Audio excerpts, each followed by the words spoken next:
వేడు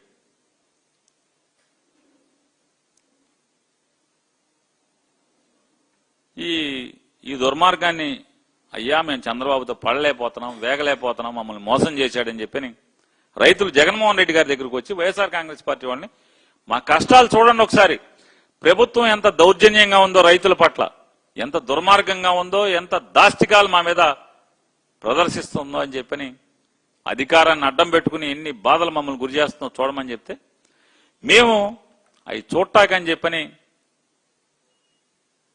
ఎమ్మెల్సీలు మాజీ మంత్రులు వెళ్తుంటే దారి కాచి పోలీసులను అడ్డం పెట్టుకుని దారి కాచి రాళ్ల దాడి చేస్తారు.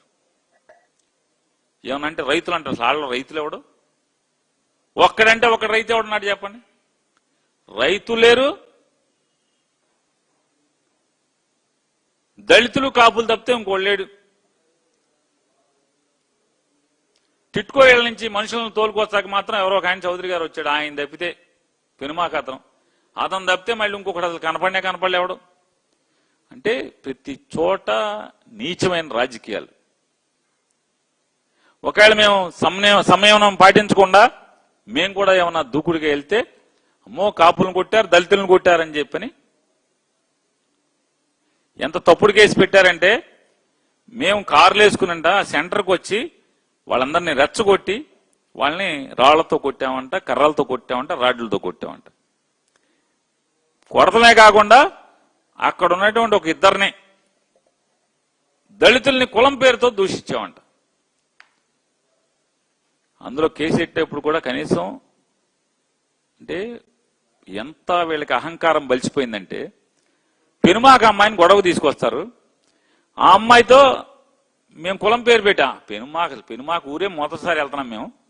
ఆ ఊళ్ళో ఒక మహిళను తీసుకొచ్చి మా మీద కోడిగుడ్లు వేయించి కారుల మీదకి ఆవిడతో నన్ను కులం పేరు పెట్టి తిట్టారు, కొట్టారు, కులం పేరుతో తిట్టారంటారు.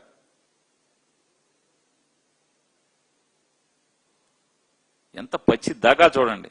ఆవిడ పెనుమాక, ఆవిడ ఇక్కడికి ఏం పని? పెనుమాక వాళ్ళకి ఇక్కడికి ఏం పని అంటున్నా? పెనుమాక టిట్కో ఇళ్ళ వాళ్ళకి ఇక్కడ ఏం పని? పెనుమాక టిట్కో ఇంట్లో నివసించే వాళ్ళకి ఈ ఉండవల్లి సెంటర్లో ఏం పని ఉండి వచ్చారు? మేము వస్తుంటే ఎవడికి తీసుకొచ్చాడు, ఎంతకు తీసుకొచ్చారు?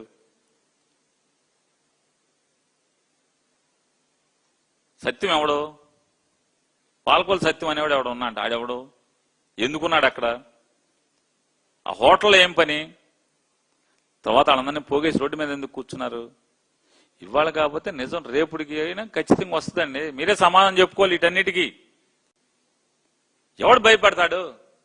నువ్వు 4 రాళ్లు వేసి అద్దాల బాలు కొడితే కారుకి ఇన్సూరెన్స్ ఉందా, లేదా జేబులో డబ్బులు 4 వేసాం అప్పో కారు బాగు చేయించుకుంటారు. ఎవడు రైతుల దగ్గరికి వెళ్తాం నువ్వు ఆపగలవా? నారా చంద్రబాబు నాయుడు గారు అడుగుతున్నా. లోకేష్ గారు, రైతుల కష్టాలు చుట్టాక ఆపగలవా నువ్వు? చూస్తాం ఖచ్చితంగా. మళ్ళీ తొందరలోనే మేము వెళ్తాం, ఎస్పీ గారిని ప్రొటెక్షన్ అడుగుతాం. ఆయన చేతులెత్తేసి చేత కాదని మీకు వంత పాడితే హైకోర్టును ఆశ్రయిస్తాం. ఖచ్చితంగా రైతుల కష్టాలని బాధల్ని చూడటానికి అమరావతి వెళ్తాం. ఎవడో తగ్గేది లేదు, బెదిరేది లేదు, అదిరేది లేదు. మళ్ళీ వింటాం, వెళ్తాం. ఇవాళ జగన్మోహన్ రెడ్డి గారు చెప్పేటువంటి అమరావతిలో జరిగే తప్పులు ఒప్పులు ప్రతిదానికి డాక్యుమెంటరీ ఎవిడెన్స్ ఉంది, లెక్కలు పత్రాలు అన్నీ ఉన్నాయి. మా ప్రశ్నకి సమాధానం మాత్రం చెప్పేవాడు ఒక్కడు లేడు ఈ ప్రభుత్వంలో. ఇవాళ అమరావతిలో రైతులు కన్నీళ్లు, ఆందోళన, అభద్రత. ఇవాళ లోకేష్ గారి గ్యాంగ్లందరికీ కూడా, లోకేష్ గారు ఒక గ్యాంగ్స్టర్ అయితే ఆయనకు ఉన్నటువంటి గ్యాంగుల్లో ఉన్న వాళ్ళందరికీ కూడా ఒక్కడికి సెంటు భూమి లేకపోయినా అక్కడ రిటర్నబుల్ ప్లాట్స్ వచ్చినాయి. ఎలా వచ్చినాయి? రైతులు ఇవాళ అదే బాధపడతా చెప్తున్నారు. ఒక్క మంగళగిరి నియోజకవర్గం కాదు, తాటికొండ నియోజకవర్గంలో రైతులు కూడా గట్టిగా మాట్లాడుతున్నారు. సార్ ఇదెక్కడ పాపం అండి? లోకేష్ వెంబడి తిరిగేటువంటి లేదా లోకేష్కి యువగళంలో మొత్తం అంతా బనీన్ లేసుకు తిరిగిన వాళ్ళకి సెంటు పొలం లేకపోయినా సరే శ్మశానాలు, కాలువలు, రోడ్లు లేదా గ్రామ కంటాలు ఇట్లాంటి సర్వే నంబర్లన్నీ కూడా భూమి అప్పచెప్పినట్టుగాను వాళ్ళకి రిటర్న్ ప్లాట్స్ ఇచ్చేశారండి. ఇంకా ఇచ్చే పనిలో కూడా ఉన్నారు. అదే సర్వే నెంబర్లు వేస్తారు. ఆఖరికి ఎవరో చెప్తున్నారు, ఒక రైతు నారా చంద్రబాబు నాయుడు గారు కొనుక్కున్నటువంటి 27,000 గజాలు అంటే 5 ఎకరాల్లో కూడా 1 ఎకరం శ్మశానం అప్పు చెప్తే వచ్చిన గజాలు కూడా ఉన్నాయండి అని చెప్తున్నారు. సమాధానం చెప్పాలి ప్రభుత్వం, సిఆర్డీఏ. ఎందుకన్నది వాళ్ళ నారా చంద్రబాబు నాయుడు గారు, నారాయణ గారు, మీరు సిఆర్డీఏ ఆన్లైన్లోకి వెళ్ళి అంటే వీళ్ళ ఆస్తులు ఎంత తప్పుడు అనేది, వీళ్ళకి ఎంత భయం అనేది, నారా చంద్రబాబు నాయుడు గారు ఇంటిది అలాగే నారాయణ గారి ఇంటిది, ఈ 2 స్థలాలకి మీరు వెళ్ళి ఆ మ్యాప్లో ఆన్లైన్లో కొడితే అది కనపడదు, మీకు బ్లాక్ అయి ఉంటుంది. మీకు అమరావతిలో ఉన్నటువంటి ఏ ప్లాట్ నంబర్కి వెళ్ళి ఏది కొట్టినా సరే ఆ ఫైల్ డేటా అంతా వస్తుంది, వాళ్ళ ఆస్తి వివరాలంతా వస్తాయి. నారాయణ గారిది మాత్రం నారా చంద్రబాబు నాయుడు గారిది మాత్రం 2 బ్లాక్ అయి ఉంటాయి. ఎందుకు, ఏంటి కదా, ఎందుకు ఈ రహస్యం? సమాధానం చెప్పరా? బూతులు తిట్టే బదులు సైకో అని, గొడ్డల పార్టీ అని ఆ సొల్లు కావదు. అడిగే ప్రశ్నలకు సమాధానం చెప్పే చావలేదా మీకు అడుగుతున్నాం. 9 మంది మంత్రులు, ఎమ్మెల్యేలు, నారా చంద్రబాబు నాయుడు గారు ముఖ్యమంత్రి కొడుకు, మీకు ఎవరికి చెప్పే దమ్ము లేదా? సమాధానం చెప్పేటువంటి సరుకు లేదా మీ దగ్గర అని అడుగుతున్నాను. ఇవాళ నిజమైన రైతులు ఎంత ఏడుస్తున్నారంటే గ్రామాల్లోని రైతులు ఇళ్ల ముందు గ్రామ కంటాలు కూడా దౌర్జన్యంగా సిఆర్డీఏ పేరు మీద కబళిస్తున్నారు.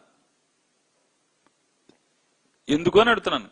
పాత గ్రామాల్లో, పొలాల్లో కాదు, పాత గ్రామాల్లో ఇంటి ముందు స్థలాలు కూడా కబ్జా చేస్తున్నారు. చెప్పాలిగా మరి. మంత్రులు జగన్ గారు 30,000 ఎకరాలు కొనాలన్నాడు. మీరు కొనుంటే ఇవాళ మనకి ఎంత ఆస్తిగా ఉండేది. ఇవాళ నిజంగా జగన్ గారి సలహా కదా సంపద అంటే. ఇవాళ ఎందుకని 30,000 ఎకరాలు కొనుంటే 1000 ఎకరాల్లో అయితే మరి ఒక 50,000, ఒక 60,000, 70,000, 1,00,000 కోట్లు అవుతుంది కదా. ఇవాళ విలువే చంద్రబాబు నాయుడు గారు కొనుక్కున్నటువంటి రేటు ప్రకారం చూసుకున్నా కూడా ఇవాళ 50-60 కోట్ల ఆస్తిగా ఉండేది కదా అది. అదే పోతే ఇంకో 1,00,000 కోట్లు అయ్యేది కదా. నువ్వు పొలం కొన్న డబ్బులు ఎంత అవుతాయి? మా అయితే 15,000 కోట్లు అప్పు, లేదా బిల్డింగ్లు కడతాకు 10,000 కోట్లు. అరే హైదరాబాద్ లో 600-700 కోట్లతో అయిపోయింది, లేదా పార్లమెంట్ 1000 కోట్లతో పార్లమెంట్ అయిపోయింది, 1000-1200 కోట్లతో. ఢిల్లీ పార్లమెంట్ అయిపోయింది కొత్తది.